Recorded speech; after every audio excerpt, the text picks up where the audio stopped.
கர்த்தருடைய நாமத்துக்கு ஸ்தோத்திரம் உண்டாவதாக. சபை கூடுதலை விரும்புங்கள். சபை கூடுதல் என்பது ஒரு அருமையான ஒரு இடம். ஒரு பாவியை பரிசுத்தவானாய் மாட்டுகிறது ஒரு திருச்சபை. துக்கத்தோடு வருகிறவர்களை சந்தோஷமாய் மாட்டுகிறது திருச்சபை. விழுந்து போகிறவனை தூக்கி விடுகிறது திருச்சபை. கட்டுண்டவனை விடுதலையாக்குகிறது திருச்சபை. கர்த்தரை துதியுங்கள், அவர் கிருபை என்றும் உள்ளது. ஓய்வு நாளை பரிசுத்தமாய் ஆசரிக்க நினைப்பாயாக.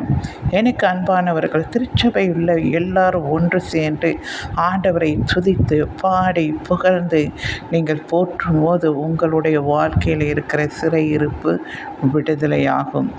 நீங்கள் கட்டுண்டு இருக்கிறீர்களா, விடுதலையாகுவீர்கள். துக்கத்தோடு வருகிறீர்களா, உங்களை சந்தோஷமாக மாற்றுவார். உங்கள் பாவம் செய்து ஆண்டவரிடத்தில் மனம் கசந்து அழுது என்னை பரிசுத்தவானாய் மாற்றுங்கள் என்று கேட்கிறீர்களா, ஆண்டவர் உங்களை பரிசுத்தவானாய் மாற்றுவார். நீங்கள் எல்லாவற்றிலும் விழுந்து கிடக்கிறீர்களா, ஆண்டவர் உங்களை தூக்கி விடுவிப்பார்.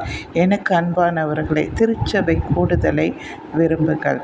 எல்லோரோடும் எங்கே யார் எப்படிப்பட்டவங்க எல்லாரையும் ஆண்டவர் சந்தித்து ஒரு இடத்துல ஆண்டவர் கூட்டுகிறார் அவருடைய பிள்ளைகளாக. அந்த இடத்துல நீங்கள் அவர்களோடு சேர்ந்து ஒரு மனதோடு ஆண்டவரை துதிக்க வேண்டும். துதிக்கும் போது எதை குறித்து கவலைப்படாமல் ஆண்டவரை மாத்திரமே நோக்கி நீங்கள் ஆராதிக்க வேண்டும்.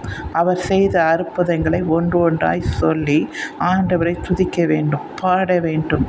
ஆண்டவரை போற்றி நீங்கள் ஒரு மனதோடு கைகளை தட்டி ஆரவாரத்தோடு ஆண்டவரை தொழுது கொள்ளும் போது எந்தெந்த இடத்துலேருந்து உங்களுக்கு விடுதலை வேணுமா, சமாதானம் வேணுமா, சந்தோஷம் வேணுமா, எல்லாவற்றையும் தேவன் பார்ப்பார்.